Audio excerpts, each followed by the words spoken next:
Hello and welcome. I'm joined by Lieutenant General P. Ravi Shankar, former DG Artillery, and of course, the founding voice of Gunner's Shot. General Shankar, welcome to Chakra News.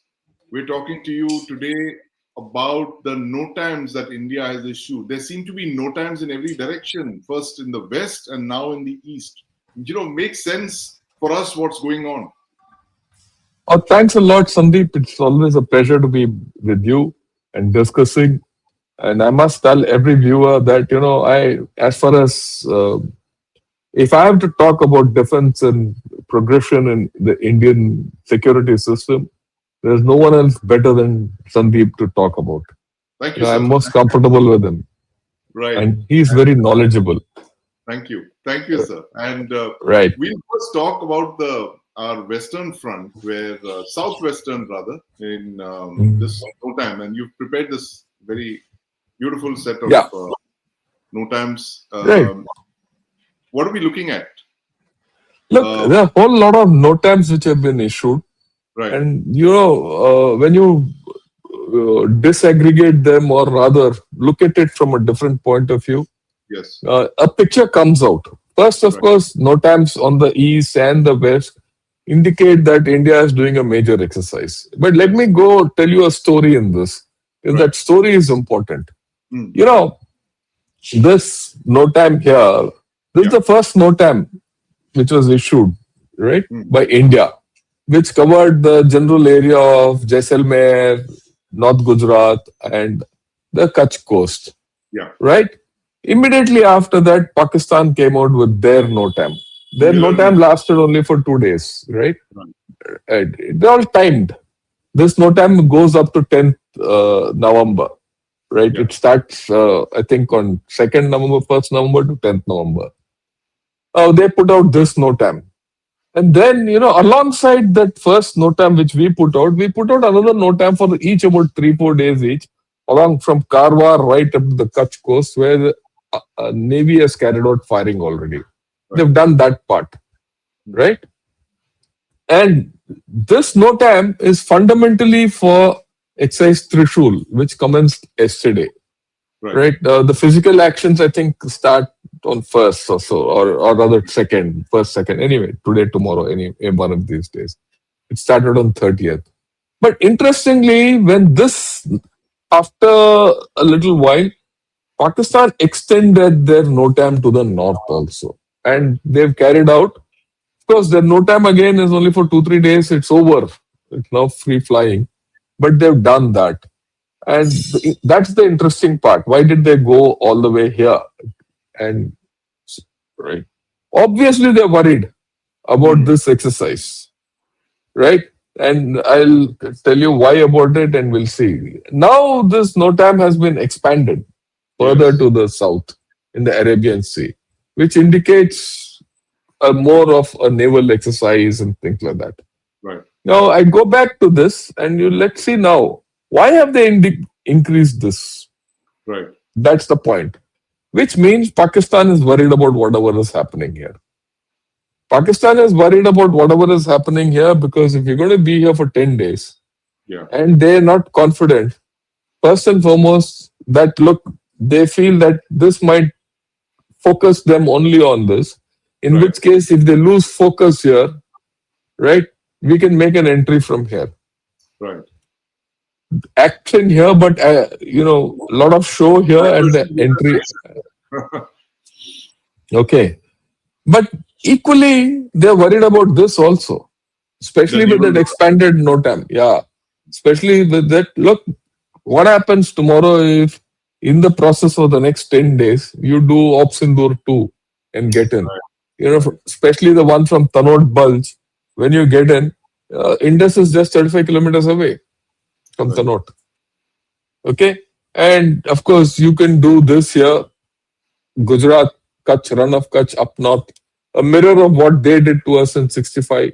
And then, of course, if the run of Kutch ops in April 65. And then you could also go in for Karachi. All this puts Pakistan on the tizzy. They are on the hop today. Right. Okay, they're worried. Let's be very clear about it. They're worried. And they must be worried because if Pakistan does a similar exercise that side, we would also take precautionary Right. steps. So at this point of time, what's happening in Pakistan? Exercise threshold has started. We'll talk of exercise threshold a little Sure. later.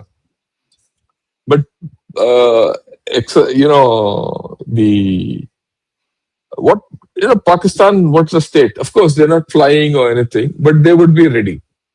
They Hmm. would be ready in their airfields. Their airfields would be on the alert today till 10th November. That's one. All their surveillance systems would be up. And if I'm not sure, right, I mean, I am very sure about this. The Chinese and the Pakistanis would be beaming all their satellites on this area for the next 10 days. Right. Pakistanis, of course, have nothing, but the Chinese definitely have. If the They can Chinese are doing it, if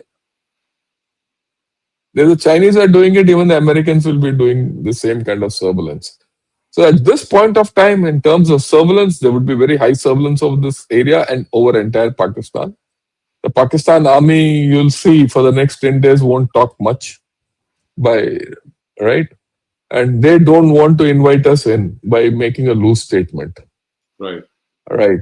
And there's also yet another factor. I'm now talking from the Pakistani factor. We'll talk of our factor. Yeah. Remember, Pakistan doesn't want anything to happen in this area, especially Asim Munir, because he is up for extension by the end of November. Hmm. There's a factor which will play up. Anything happens now, his extension will go for a toss. And the only time when the Pakistani army chief is vulnerable is when his extension is to come in. Because that is in the hands of Shahbaz Sharif and Nawaz Sharif at this point of time. This is the only time they can exercise some degree of control. I mean, just think if tomorrow Shahbaz Sharif doesn't give him an extension, where does Asif Munir go? Does he do a takeover? Plus the fact that they are in a two-front situation. Remember, I mean, all this, you add up. I mean, Yeah. when this is going on, the things with Afghanistan are they're not in a good Right. situation, Right. Their backyard is right? on fire. Their backyard internally also they are not okay. The TLP is whatever. Plus the fact that they have to give troops for Gaza. Hmm. So there's a lot of churn internally in Pakistan, which is vulnerable. It's like a spooked cat, Right. right? So that's the Pakistan angle. We could talk of excise threshold, but before that, you have any questions on the Pakistan angle? Then we can switch to threshold and what's Shankar, happening I this want to side. ask you about there are another set of exercises in the northeast as well. Yeah, we'll come to that. Yeah, We'll come to that. this Uh, is uh, yeah, yeah, yeah. Let's go to that then. Okay. right. So the northeast now make sense of these northeastern Yeah, this exercises. is the NOTAM which has been coming out. There's Yeah, an exercise going on, and this exercise runs right till Jan. In terms of right, NOTAMs. right, But there are two NOTAMs which are given, which overlaps what's happening in this place to what's happening here. Right, overlapping dates till 10th November. yeah, Also remember, yesterday we just finished integrated firing exercise in Marj and field firing ranges, right, which is by the Southwestern Command. yes, So there's a lot of armor, infantry, and artillery also bunched up in Marj and field firing ranges. Part of this exercise threshold, I expect something to happen in Pokhran also. okay, Firing, basically, part of the exercise. Every exercise of such nature has some kind of integrated firing to try out a concept. But let's get to exercise threshold. What exercise threshold is all about? It's a tri-service exercise, right, and now that they've expanded the area thing, there's a lot of naval exercise which will go on. There'll be a lot of cooperation between Navy and Air Force, and plus what synergy you can develop on the land, right? And that's the thing. The thing is, a lot of our joint service structures would be tested out. Maybe the theater command is being tested out. Who knows? I mean, right, I'm sure the theater command principle would be validated to some extent in this whole story. I don't know whether it's being done or not, but I think it should be done if you're doing all this. So in terms of communications, in terms of joint logistics, in terms of joint planning, in terms of joint operations. I think this is a very important exercise which is happening over a 10-day period with firing. Combine it with what's happening in the Northeast. The Northeast thing is, like I said, is on the same Right. timeline. So Yeah. overall, I'm sure people are saying, okay, if something important happens here, can you handle the Northeast also? Right. Or So can you it's like switch a two-front, forces? two-front deployment. Yeah. So you're looking at a two-front option of the extremities. Right. One in the far Northeast and one in the far extremity of your country. That inherent, whether it is there or not, this gets big. If this we are able to handle, we can handle any other eventuality. That's the way I look at it. Right. Fascinating. Is Right? this the first time, General Shankar, I have to ask you this. Is this the first time that India has conducted simultaneous exercises at two extremities? Extreme southwest, our corner with Pakistan, and the extreme northeast, you're looking at Yeah. Myanmar, Bangladesh. On this scale, at this thing, this is the first time. There's no doubt. But we have carried out exercises in the east and west simultaneously together. The Air Force has done it, Right. incorporating the army. But Navy Air Force thing together first time, right? And this is big. It's not only that. Add to the thing which the integrated firing with Southwestern Command has done. Yes. So in terms of planning overall, a lot is happening.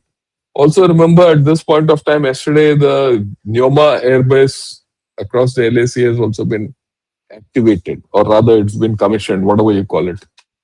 So that's also there. So it sends a lot of messages. It sends Right. a lot of capability. It gives you assurance that we are able to do a lot, Right. right? And I think this is, yeah. Can we take the slide off? We can talk otherwise. yes, and of course, the slides. I mean, a lot of those visuals are kind courtesy Damien Simon, who's one of the foremost OSINT guys on Twitter X. All of you should follow Damien for updates on this because he's visualizes this very quickly, and it's thanks to him that we've got a third eye on developments in the subcontinent. But Jan Shankar, the Northern Command also has got exercises. I'm just looking at that. Yeah, they have. I think they're doing a bit of firing exercises and internally.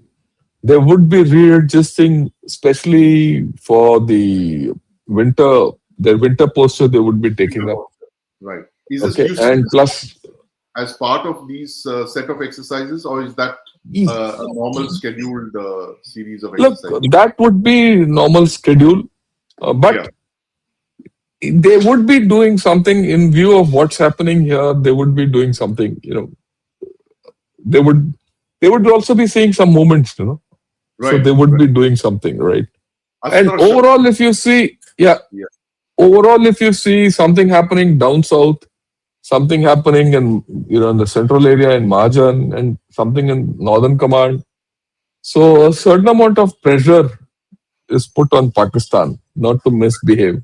And then Right. Pakistan comes under nutcracker with Afghanistan, whatever is happening. Right. So, so all this is a lot of things, which is good. It's good strategic communication. It's Yeah. good strategic communication not only to Pakistan, it's good strategic communication to China and USA Right. and everyone at large. Look, I mean, people can talk of all narratives that India lost 6 planes, 7 planes, which Trump keeps talking, all that nonsense, Yeah. right? And but the fact is that this is the thing. This is the hard edge of business, the sharp edge of business, and I think that's being conveyed to Pakistan without any doubts, unequivocally is the word I'll use. Unequivocally. And I think what Defense Minister Rajnath Singh also said, very strong words coming out. He's a very diplomatic person otherwise, but when he said that, it was unusual. He said, if Pakistan tried anything in Kutch, it would change its history and geography. Geography, yes. But I picked up this thing yesterday, Jan Shankar. I don't know if you've heard this in a seminar here in Delhi, organized by Claus. The fact that why Kutch is suddenly in the news. I mean, one is of course that 1965 they tried their magnificent distraction here to try and then attack us there in Jammu in No, Akhnoor. no. But apparently, there's been a lot of images of Kutch that have been sourced from Chinese satellites. The Pakistanis are getting a lot of imagery from Kutch, and this is something like the run-up to what they did in this place in Baisaran, in where they carried out that horrible massacre in Pulwama. Sorry, in Pahalgam. So. Pahalgam.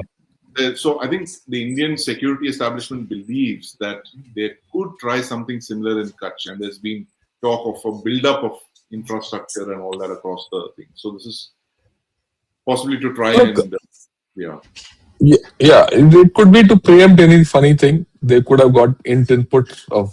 After all, there's a Gujarat festival which starts now. That right, Bhuj and run of Kutch festival starts around this time.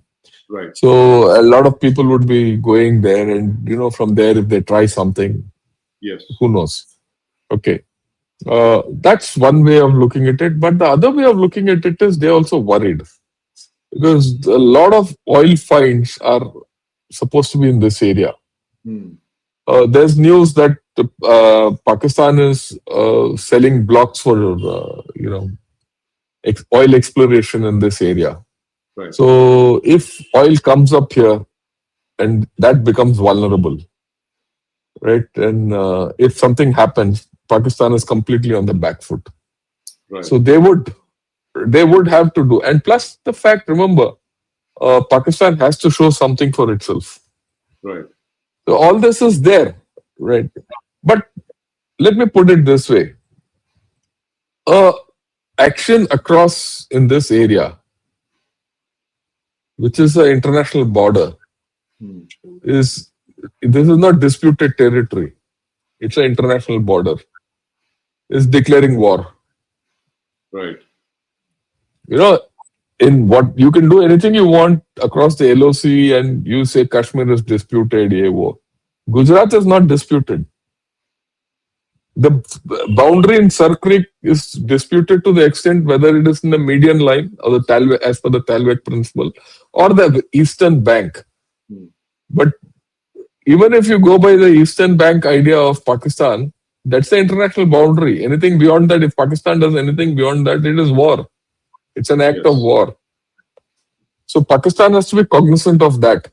right, And India is making them cognizant of the fact you try anything, there'll be war.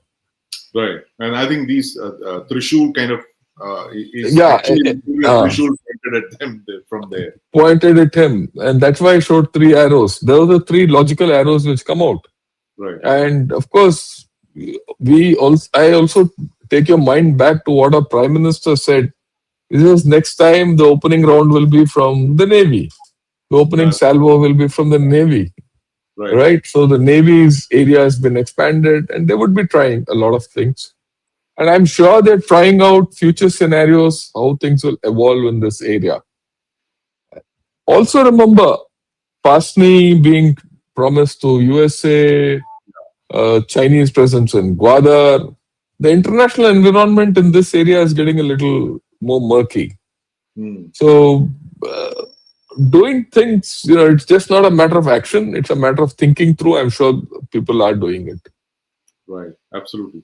Yeah. Thank you very much, Jan Shankar, for your time and your thoughts. As always, you're spot on with that big picture analysis that you've given us of the NOTAMs and of course the underlying tensions that must be there right now in GHQ Rawalpindi, given the size and scale of the exercises that they're looking at, and given their own security challenges within and of course in their own backyard in Afghanistan. But thanks so much, Jan Shankar, for making sense of all of these developments for us. Thank you.